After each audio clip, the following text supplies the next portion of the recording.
It started as a routine clinic visit, a father bringing his 14-year-old daughter in for headaches, tremors, and sudden memory lapses. But within minutes, the doctor realized something wasn't right. The girl avoided her father's gaze, eyes fixed on the floor, lips trembling. Every time he spoke, her heart rate climbed. The pulse monitor screamed faster. At first, the doctor thought it was anxiety, maybe a fear of needles, or just a teenager nervous about hospitals.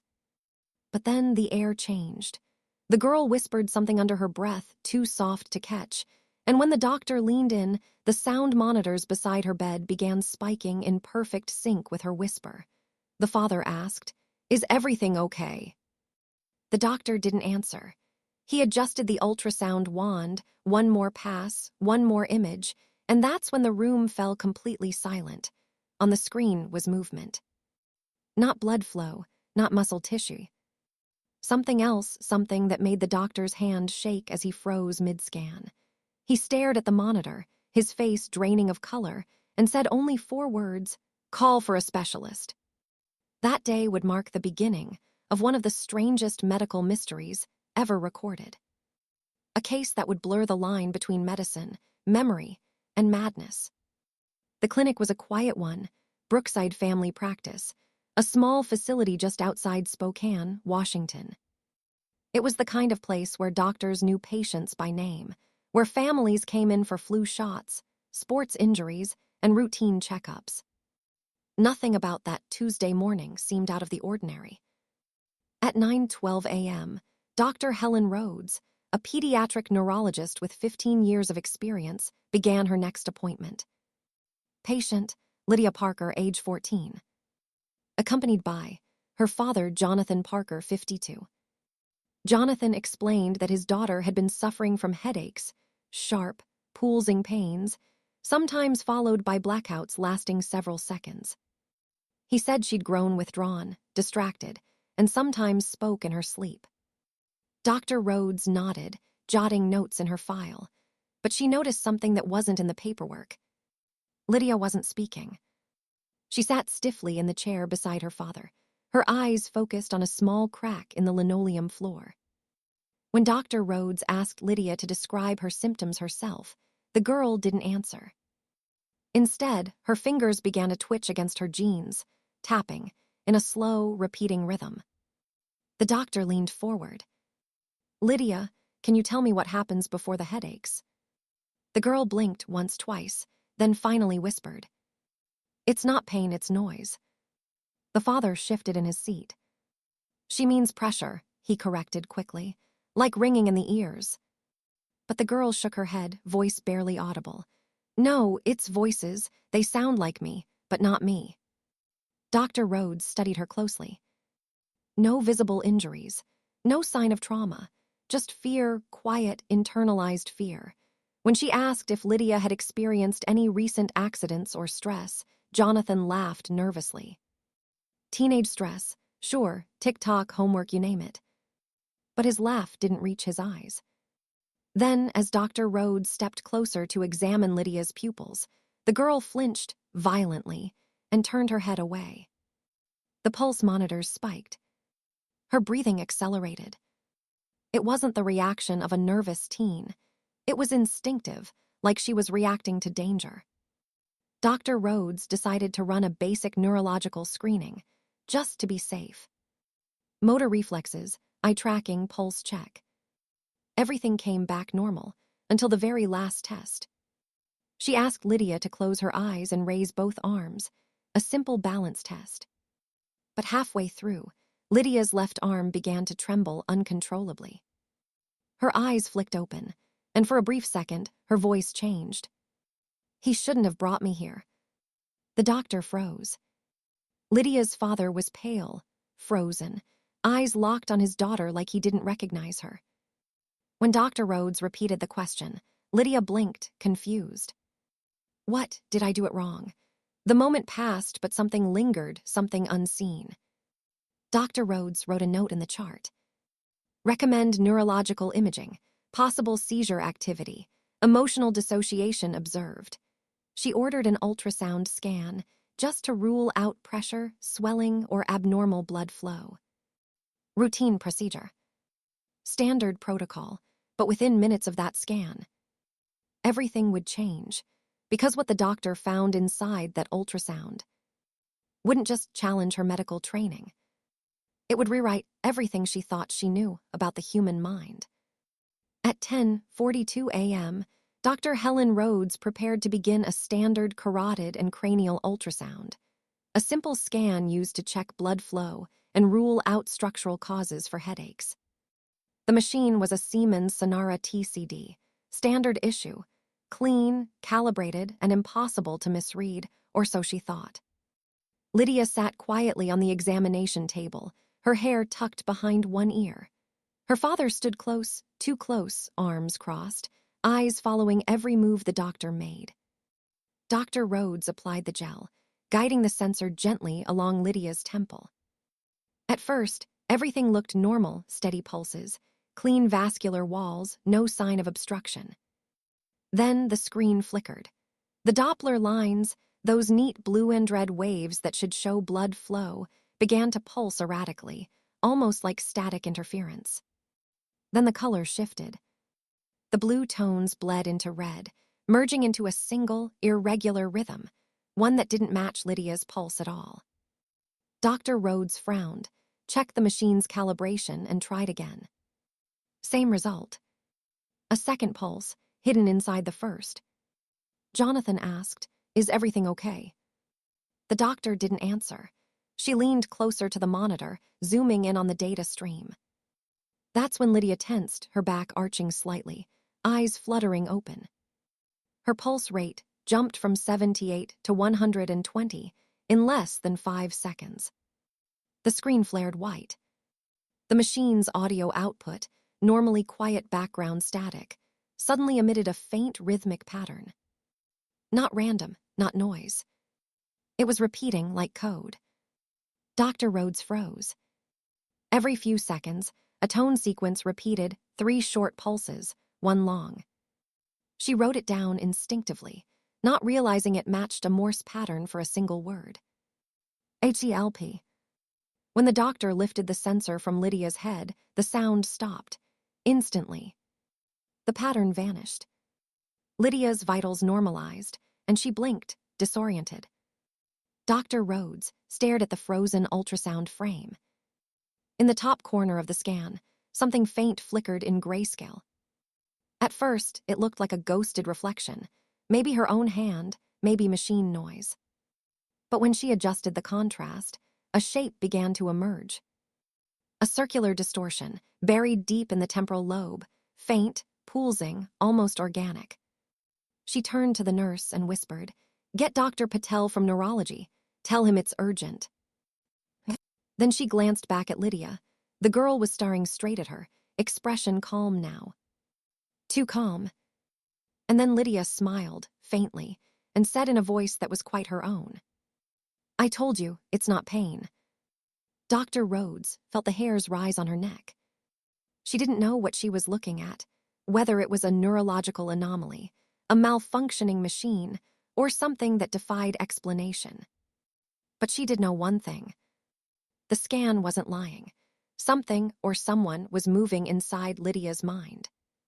At 12:18 p.m., Lydia Parker was moved to the imaging suite for a full MRI brain scan. Dr. Helen Rhodes stood beside the console, joined now by Dr. Amit Patel, a neurologist specializing in cognitive mapping. Neither of them spoke much. The clinic's small staff had begun whispering, and everyone could feel it. Something about this case didn't add up. Lydia lay perfectly still inside the tube. Her eyes were closed, her breathing steady.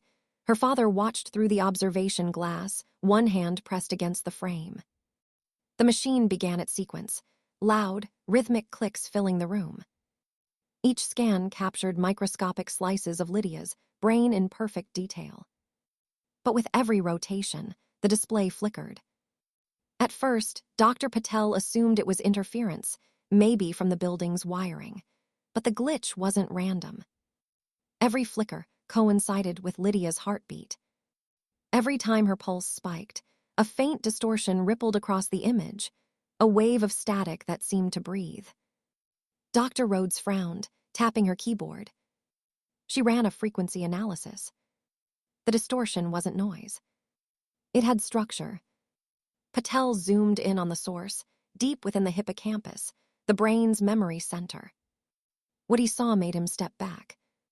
The activity pattern wasn't organic. It was symmetrical, firing in mirrored rhythms across both hemispheres, almost like a conversation.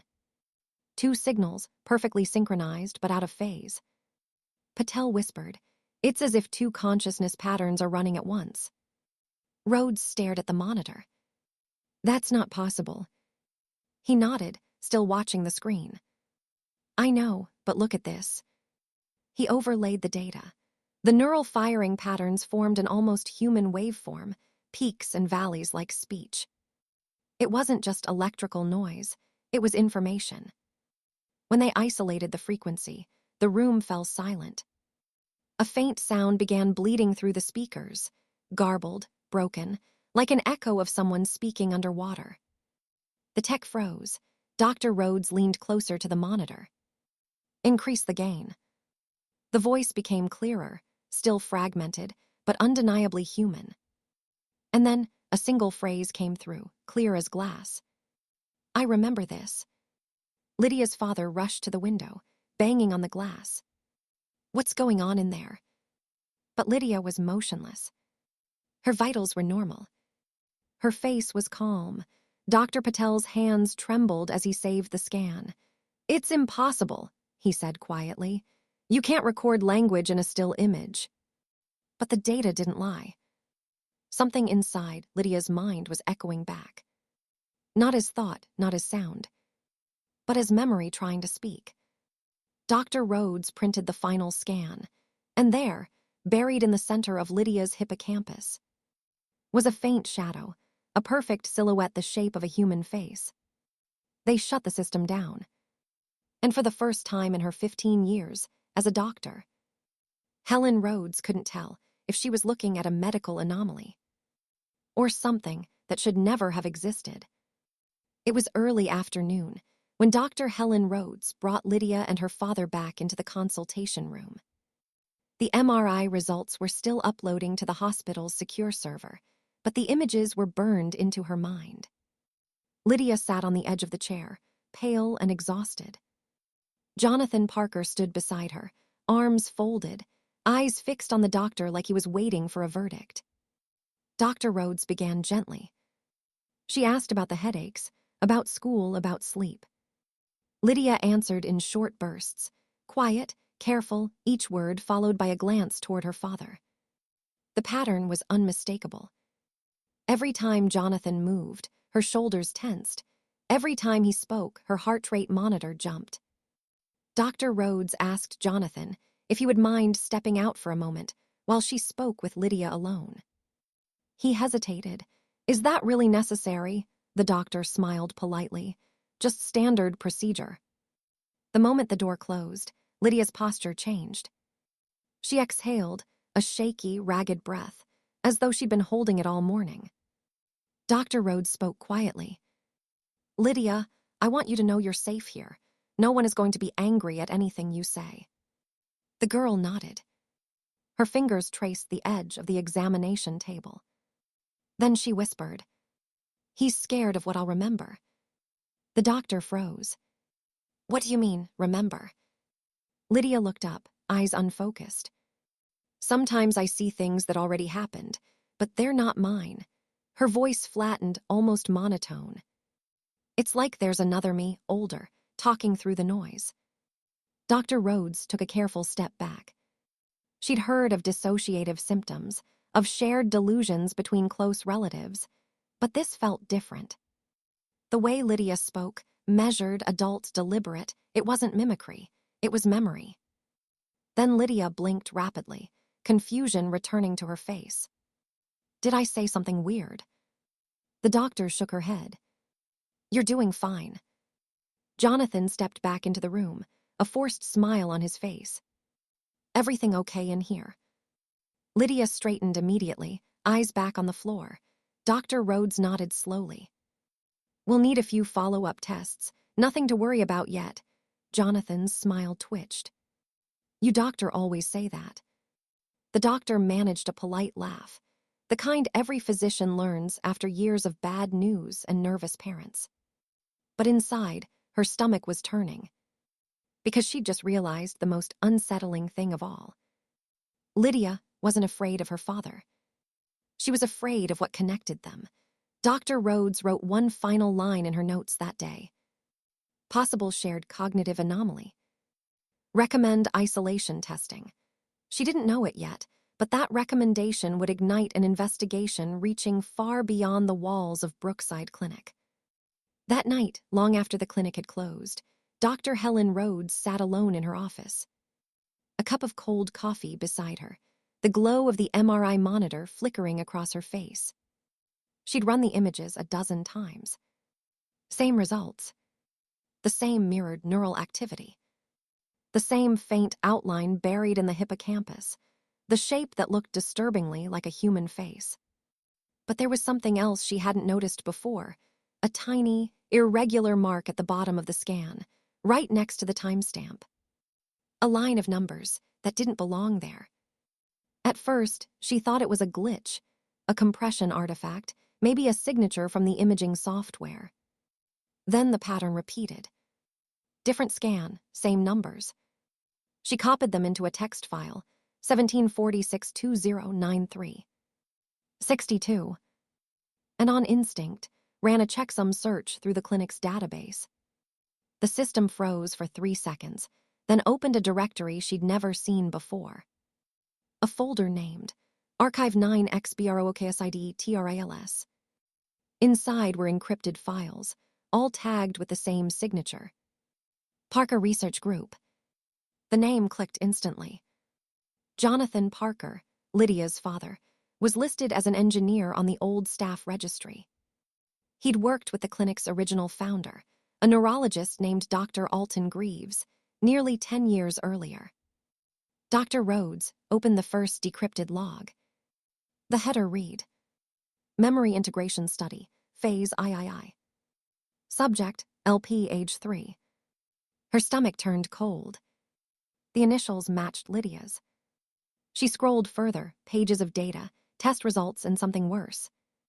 Observed neural synchronization successful, partial transfer achieved. There were video thumbnails attached to the files. She clicked one. The recording was timestamped 2009. A small lab, a toddler sitting on a chair, electrodes on her scalp. Behind the camera, a man's voice, warm, calm, familiar. Lydia, can you say hello? The girl waved. Hi, Daddy.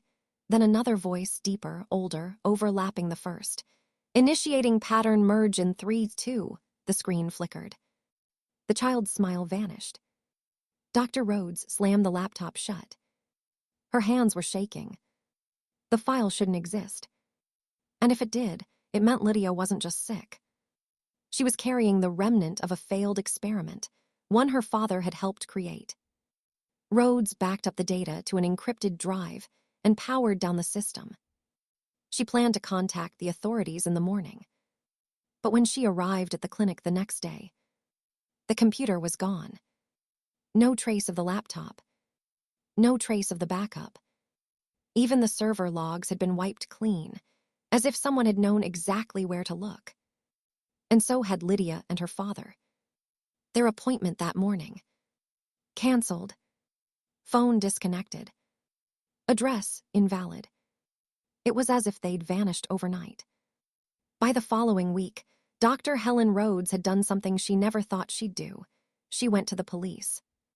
She brought what little evidence she had left, the corrupted thumbnail, the strange IP code, and the printout from the old patient log.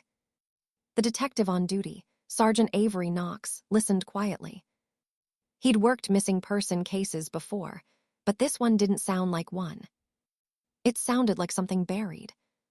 Knox ran the name, Parker Research Group. It didn't exist in any state registry.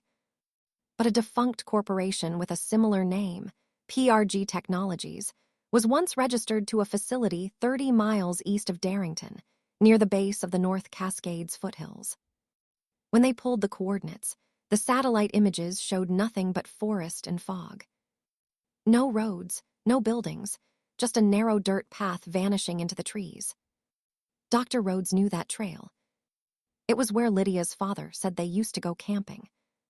2 days later, the police organized a quiet search. No press, no announcement. Just 3 vehicles, a drone, and a narrow mountain road soaked in mist. The trail was steep, overgrown, silent, except for the sound of water dripping through ferns. Halfway up, one of the officers found something buried under a moss-covered tarp. It was a metal sign, rusted and faded. Property of PRG Restricted Research Site, Knox called it in. Dr. Rhodes felt her pulse climb. They followed the trail another mile until it opened into a clearing. And there it was, the remains of a facility half swallowed by the forest. Broken glass, vines crawling through windows, a generator collapsed under years of rain. But the door was still locked. Knox forced it open. The smell hit first, damp air and iron. Inside, there were desks, lab coats, and shattered monitors still tagged with Brookside Clinic stickers. And then, at the far end of the corridor, a sealed lab chamber. The words stenciled in black across the wall read, Integration Lab, Phase III. Inside were 2 hospital beds, side by side. Electrode cables still dangling. One small, one large. And on the counter, a child's drawing. Crayon lines, faded but clear. A stick figure girl, holding hands with an older man. Both smiling. The sun overhead. And above them, written in uneven blue letters. Me and Dad, together forever. Dr. Rhodes felt her throat tighten. Everything about the drawing looked innocent, until she noticed the second page tucked behind it. This one was darker, black crayon, rough strokes. The same figures again, but now the man's head was crossed out. And beneath it, in shaky red ink, he's inside. Forensics confirmed that the crayon pigment matched a brand discontinued in 2010. Meaning, those drawings had been there for over a decade, and yet Lydia was only 14. The files, the hidden lab, the dates, none of it made sense. But one thing was certain. Jonathan Parker hadn't just been a father. He'd been a scientist in an illegal experiment. And Lydia was its last living subject. That night, Dr. Rhodes was placed under protective supervision. The investigation was classified.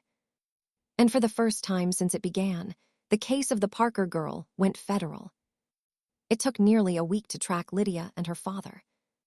Every lead went cold, until a small tip came from a ranger stationed near a remote hiking trail in the North Cascades foothills. Jonathan Parker had been living off-grid, keeping Lydia hidden in a cabin that time and isolation had nearly erased. When the team arrived, he didn't resist. But his expression was strange, calm, almost expectant. Lydia stepped outside the cabin for the first time in years. Her eyes, wide, alert, and sharp beyond her age, scanned the forest as though she remembered every tree, every shadow. Dr. Helen Rhodes was called to examine her immediately. They ran a full scan again, ultrasound, MRI, and additional cognitive testing. And what they discovered finally explained everything. The neural anomalies weren't just random. Lydia's brain contained 2 distinct sets of memory patterns, her own, and a second set, artificially induced, that carried fragments of her father's consciousness. The ultrasound had revealed only a glimpse of it, the deep pulsing, the other memory trying to emerge. The MRI confirmed it, mirrored neural firing, echoes of experiences she had never lived herself. Dr. Rhodes realized something extraordinary. Lydia had not only survived the experiments, she had adapted.